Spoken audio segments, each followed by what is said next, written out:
बचपन से सपनों तक की उड़ान, जहां हर कदम पर मिलती है प्रेरणा। ये है आपका अपना एक भरोसेमंद विद्यालय। तो आज ही विजिट करें आपके अपने विद्यालय में।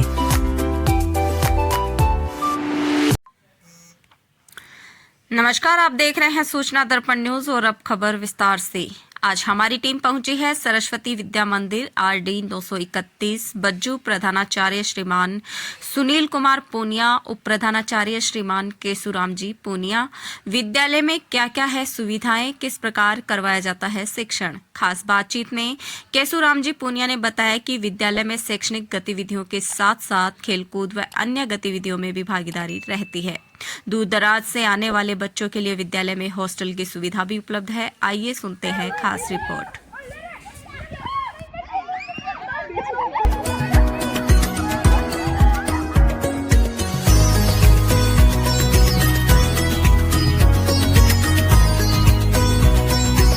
नमस्कार, आप देख रहे हैं सूचना दर्पण न्यूज। आज हमारी टीम पहुंची है एक शिक्षा के ऐसे मंदिर में जहां बच्चों के भविष्य के निर्माण में एक अहम भूमिका रहती है। बात करेंगे सरस्वती विद्या मंदिर सीनियर सेकेंडरी स्कूल की। तो आज यहाँ के उप प्रधानाचार्य हमारे साथ हैं केशुराम जी पूनिया। बात करेंगे विद्यालय में क्या क्या सुविधाएं हैं, किस प्रकार बच्चों के जो सर्वांगीण विकास पे इनकी रूपरेखा रहती है और विद्यालय में क्या क्या सुविधाएँ हैं, तो जानेंगे केशुराम जी से। तो सबसे पहले तो सर हमारे चैनल में स्वागत है आपका। नमस्ते, आप सभी दर्शकों को मेरी तरफ से नमस्ते। और ये हमारा जो सरस्वती विद्या मंदिर स्कूल है, ये आज से करीबन 20 साल पहले यहाँ एक सरकारी कोई कर्मचारी थे, उनके द्वारा एक 931 पर शुरू किया गया था। उसके बाद में यहाँ JPG गीला नाम के जो थे, उन्होंने यहाँ स्कूल को बढ़िया संचालन किया और उस ज़माने में ये टॉप की स्कूल थी। यानी उस ज़माने में ये देखा जाए तो प्राइवेट स्कूलों में पहले नंबर की स्कूल थी। और उसके बाद धीरे धीरे एक दौर आया जिसमें इनके जो डायरेक्टर है वो बदलते गए और बीच में थोड़ा मंदी का भी दौर आया। और इस वर्ष से ये स्कूल है वो हमारे पास है और हम यहाँ है जो शिक्षा नीति 2020 के अनुसार हम संपूर्ण व्यवस्थाओं के साथ हम नई आधुनिक जो शिक्षा नीति है उसके अनुसार हम शिक्षा देने का पूरा प्रयास कर रहे हैं। हमारा ये फर्स्ट ईयर से और हम बालिकाओं को खेल गतिविधियों को अन्य जितनी भी शिक्षा नीति 2020 के अनुसार जितनी भी गतिविधियाँ उसके अनुसार हम इस पर पूरा खरा उतरने की कोशिश कर रहे हैं। तो बात करेंगे सर, जिस प्रकार आपने बताया कि लगातार ये विद्यालय कहीं ना कहीं आपने बताया कि जिस प्रकार जो इनके संस्थापक है बदलते रहे, लेकिन आपने प्रथम बार इसको शुरुआत की, तो अभी लगभग कितनी स्ट्रेंथ है आपकी? हमारे यहाँ अभी 250 की स्ट्रेंथ है, क्योंकि हमारा फर्स्ट ईयर्स है और फर्स्ट ईयर्स में थोड़ा स्ट्रगल और वगैरह ये चीज़ें करके दिखानी पड़ती है और दिखाने के बाद अभिभावकों की रुचि बनती है। तो हमने ये वाहन सुविधाओं के तहत या पर्सनल अपने खुद के वाहनों से आने वाले के हिसाब से हमारे पास 250 की स्ट्रेंथ है और हम 12 तक इसको कला वर्ग के हिसाब से 12 तक चला रहे हैं। कहीं ना कहीं देखा गया है सर कि जिस प्रकार ये ग्रामीण क्षेत्र होते हुए लोगों को एक प्राइवेट स्कूल से जोड़ के रखना बड़ा मुश्किल काम रहता है। आपने किस प्रकार जोड़ा लोगों को, किस प्रकार मोटिवेशन किया, क्या क्या सुविधाएं हैं आपके पास ऐसे? देखो, मोटा मोटी में यदि देखा जाए तो सरकारी स्कूलों से प्राइवेट स्कूलों की तरफ लाने में एक सबसे बड़ा योगदान होता है। उसमें एक तो रेगुलर शिक्षा और उसके अलावा हमें क्या एक व्हीकल का जो व्यवस्था है, क्योंकि लोग ढाणियों में रहते हैं अपने इलाके में और लोग ढाणियों में रहते हैं तो ढाणियों में सरकारी स्कूलों के लिए परिवहन के साधन उपलब्ध नहीं होते और हमारे पास वो परिवहन के साधन हम लगाकर उसको ढाणियों से छोटे बच्चों को स्कूल तक लाने का प्रयास करते हैं। और इसके अलावा सरकारी स्कूलों में पद है वो रिक्त रहते हैं, सरकार की समय समय पर पद रिक्त रहते हैं, इसकी वजह से उनकी पढ़ाई प्रभावित होती है। हम निजी तौर पर इसको चलाते हैं तो उन पदों को भरकर और बेहतर देने की कोशिश करते हैं।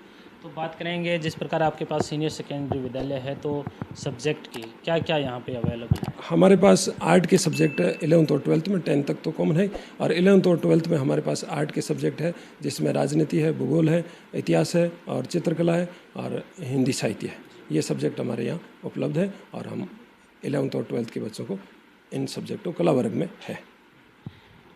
विद्यालय के संचालन में कहीं ना कहीं फैकल्टी का बड़ा योगदान रहता है, आपके पास किस प्रकार अवेलेबल है, क्या स्टाफ? हमारे विद्यालय के संचालन में रीढ़ की हड्डी होती है, वो फैकल्टी होती है। फैकल्टी से ही सब कुछ चलता है। हमारे पास फैकल्टी है, हमने ये शुरू से ही ये करने की कोशिश की है कि हमारे पास जो भी फैकल्टी है वो वेल क्वालिफाइड फैकल्टी है और उस हिसाब से हम उनको अपने अपने हिसाब से मार्गदर्शन करते हुए साथ में लेकर चल रहे हैं। शिक्षा के साथ साथ कहीं ना कहीं जैसे बच्चों के एक खेलों का भी अहम भूमिका रहती है, किस प्रकार बच्चों को मोटिवेशन किया जाता है? नई शिक्षा नीति के अनुसार देखा जाए तो खेलों का बहुत बड़ा योगदान रहता है और बच्चों के लिए खेल बहुत ही योगदान रखने वाली चीज़ है। तो खेल के लिए भी हमने जुलाई से शुरू किया, तब से हमने खेल गतिविधियां वो हमारे जो भी क्लासें खेल की रहती है उसमें खेल गतिविधियों में बच्चों को भाग लेते हैं और उसके बाद हम ये देखते हैं कि आगे जो स्कूलों की जो प्रतियोगिता होगी, खेल प्रतियोगिता होगी, उसमें भी हम बच्चों को जो खेल प्रतिभा के धनी बच्चे हैं उनको पार्टिसिपेट कराने की और उनको तैयार करके ले जाने की पूरी कोशिश कर रहे हैं। इसके साथ साथ कहीं ना कहीं जैसे अन्य क्रियाकलाप भी रहते हैं, जैसे आप कहीं शैक्षणिक गतिविधियों के अलावा क्या क्या ऐसी मतलब आपके द्वारा जैसे बच्चों को बाल मनोविज्ञान में या किस प्रकार आगे बढ़ाएंगे? हम बच्चों को ये खेल गतिविधियों के अलावा और शिक्षा गतिविधियों के अलावा जो शैक्षिक गतिविधियाँ हैं उसमें हम खेल तो है ही और खेल के अलावा हम योग पर भी ध्यान दे रहे हैं ताकि बच्चा मनोवेग से ठीक रहे। खेल पर भी ध्यान दिया जा रहा है और छोटे बच्चों को हम मोटिवेट करने के लिए उनको तकनीकी से भी जोड़ते हैं, तकनीकी सहयोग लेकर उन बच्चों को थोड़ी पढ़ाई को रोचक बनाने का प्रयास करते हैं। इस प्रकार से हम यानी बच्चों को जो शिक्षा नीति 2020 के अनुसार जो भी शैक्षिक गतिविधियाँ उसको हम शामिल करते हुए आगे बढ़ रहे हैं। इसके साथ साथ कहीं ना कहीं अभिभावकों की एक आशा रहती है कि जैसे विद्यालयों में फीस वगैरह को लेकर इस प्रकार की जैसे कंप्रोमाइज़ किस प्रकार आपका रहता है या उनको क्या राहत रहती है आपकी? हमने फीस के मामले में ये व्यवस्था कर रखी है कि एक जो जिसके माता पिता दोनों इस संसार में नहीं है उसके लिए हमने निःशुल्क व्यवस्था कर रखी है कि आपका कोई स्कूल में चार्ज नहीं लगेगा, कोई किसी प्रकार का परिवहन का थोड़ा बहुत लगेगा और बाकी आपको किसी प्रकार का कोई चार्ज नहीं देना पड़ेगा।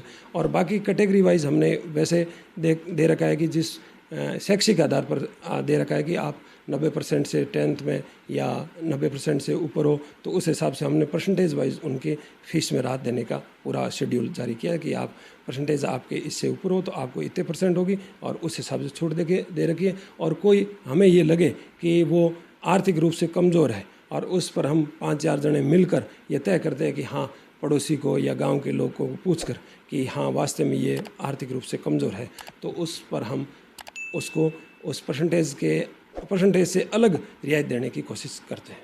तो सर कहीं ना कहीं बात करें आपका ये प्रथम स्तर है और विद्यालय में जिस प्रकार आपकी नई शुरुआत है प्रारंभिक, तो किस प्रकार आगे क्या नवाचार रहेगा आपके द्वारा? देखो ये एक प्राइवेट स्कूलों के लिए चैलेंज तो काफ़ी रहते हैं और इन चैलेंजों के साथ ही हमें आगे बढ़ना पड़ता है। तो हमें ये कोशिश करनी रहती है कि हम दूसरों से कुछ अलग दें और अलग देते हुए अपन आगे बढ़ें। तो हमने यहाँ इस इलाके में एक नवाचार ये किया कि इस इलाके में 9वीं क्लास और 11th क्लास दोनों इस इलाके में ज़्यादातर स्कूलों में 9वीं को 10वीं वाली किताबें पढ़ाते थे और 11वीं वाले को 12वीं वाली क्लास से पढ़ाते थे।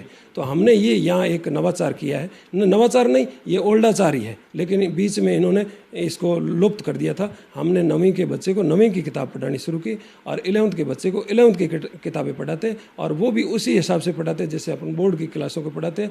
और मेरी जानकारी में और मेरे अध्ययन में ये है कि 9वीं की और 11th की किताबें इतनी गजब की हर सब्जेक्ट की किताबें वो बच्चे को भविष्य में कहीं नहीं मिल पाएगी और उस किताब को हम बेहतर ढंग से और सभी को हम नई शिक्षा नीति के अनुसार हम धीरे धीरे ये बराबर चला रहे हैं। और हम इसके अलावा हम नवोदय विद्यालय के लिए अलग से क्लासें लगा रहे हैं बच्चों के, और जो छात्रावास में बच्चे हैं उनके लिए हम शाम को अलग से क्लासें लगा रहे हैं, और जो BSTC करने के इच्छुक बच्चे हैं जो 12वीं में एग्ज़ाम दे रहे हैं उन बच्चों के लिए हम पार्ट टाइम थोड़ा जैसे हमें टाइम मिलता है, एक पीरियड हमारे पास होता है, उस टाइम में हम उनको उस BSTC कंपटीशन की तरफ हम उसको मोटिवेट करते हैं, उनको मार्गदर्शन करते हैं और उसमें हम जो चीज़ें आने वाली चीज़ें परीक्षा में काम आने वाली वो चीज़ें हम उनको सिखाते हैं। बिल्कुल, यानी कि आप जिस प्रकार एक आपके स्कूल टाइम के अलावा भी जैसे बच्चों को प्रतियोगी परीक्षाओं में भी आपकी हमेशा उनके साथ हेल्प रहती है। देखो ये स्कूल का टाइम होता है ना, वैसे देखा जाए इस कंपटीशन के शिक्षा के कंपटीशन में देखा जाए तो लोग क्या है कि हम यदि एकल कंपटीशन की तरफ यदि अलग कर दे तो फिर गार्जियनों के ये रहता है कि किताबें नहीं पढ़ाते। लेकिन गार्जियनों के क्या है कि जागरूकता का थोड़ा अभाव है। मैं शिक्षा में इस प्रकार से मानता हूँ, मैं ये नहीं मानता हूँ कि केवल क्लासों में शिक्षा मिलती है, नहीं। बच्चा घर से जब रवाना होता है और स्कूल तक आता है, स्कूल से वापस घर तक जाता है, तब तक बच्चा हमेशा सीखता रहता है। हमारी ये कोशिश रहती है कि उस बच्चे को हर समय यानी उसको तालीम और तहजीम दोनों प्रकार की शिक्षा उनको मिलती रहे, ताकि बच्चा तालीम में भी ठीक हो और तहजीम में भी ठीक हो बच्चा। तो सर आपके साथ यहाँ के जैसे क्षेत्रवासी और अभिभावक जुड़े हुए हैं, तो उनके लिए क्या संदेश रहेगा? देखो, अभिभावकों को मेरा यही निवेदन है कि एक हाथ से हमेशा ताली नहीं बजती है। बच्चों का क्या है कि ये थोड़ा खेती वाला इलाका है, तो बच्चे जैसे ही हमारे पास से घर पे जाते हैं, चाहे सरकारी स्कूल के हो चाहे हमारे किसी के हो, बच्चे जैसे ही घर पे जाते हैं तो बच्चों को क्या करते हैं, वो बच्चों को उन्होंने वरीयता तय कर रखी है कि 10th वाले और 12th वालों को तो वो नाम नहीं लेते, और बाकी बच्चे हैं उनको थोड़ा वो खेती में इन्वॉल्व कर लेते हैं। ठीक है, खेती में करना चाहिए, मैं मानता हूँ कि बच्चे को ठीक करने के लिए, बच्चे को अपने अर्थ के बारे में, अपने मैनेजमेंट के बारे में थोड़ी जानकारी उसको दिलाने के लिए खेत में लगाना चाहिए। लेकिन क्या करते हैं, वो ज़्यादा इन्वॉल्व कर लेते हैं सीजन वाइज, और ज़्यादा इन्वॉल्व करने से हमारे जो एक हाथ की ताली तो बज रही है, दूसरे हाथ की ताली में थोड़ा फर्क आ रहा है। इससे क्या है कि एजुकेशन का हमारा इस इलाके का ढांचा है वो थोड़ा कमज़ोर रहता है। तो मेरा अभिभावकों से ये निवेदन है कि ताली हमेशा दोनों हाथों से बजेगी। आप जैसे ही बच्चा यहाँ से जाता है, हमारे पास 5 घंटे रहता है, आपके पास 19 घंटे रहता है, तो आप 19 घंटे में बच्चों को बेहतर बनाने की, बच्चों को मार्गदर्शन करने की, और बच्चों के थोड़ा पास में बैठकर और मोबाइल से दूरी, यानी मोबाइल है वो अभी के वर्तमान के समय में बच्चों का सबसे बड़ा दुश्मन है। मेरे अध्ययन में मैंने देखा है, बच्चे जितने भी रास्ते से भटक रहे हैं या पढ़ने में वो अपना काम पूरा करके नहीं ला रहे, इसका मतलब मोबाइल उनके। तो मैं अभिभावकों से ये निवेदन कर रहा हूँ कि आप अपना मोबाइल अपनी जगह रखिए, बच्चों से दूर रखिए, और बच्चों को समाचार पत्रों से जोड़ने के लिए ही मोबाइल काम में लीजिएगा।